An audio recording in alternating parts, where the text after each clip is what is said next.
So this is, again, getting back to the issue of war and peace. We have the United States playing the role of a psychotic aggressor in an international situation which it clearly was wrong. Having soldiers in a country with which we are not war without permission of that country's government, and we're engaging in military action in support of groups that we have called terrorists. The United States basically has been backing regime change in Syria since 2004. Saudi Arabia and Qatar have been funding and arming ISIS and Al-Qaeda ever since the conflict in Syria began. And yet they're our friends and close allies.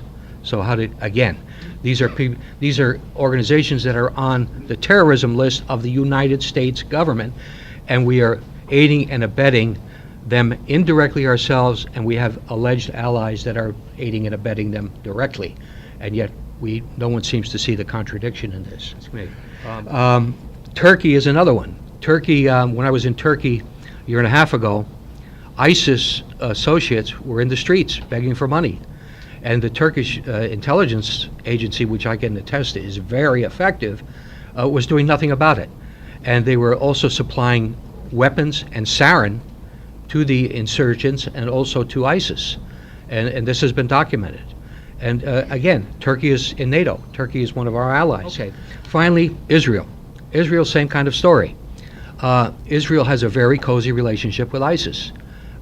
Wounded ISIS warriors have been treated in Israeli hospitals. They're in bed with the Israelis. What do the Israelis want? The Israelis want a Syria that's in chaos. This has been outlined since the Yinon Plan of 1982.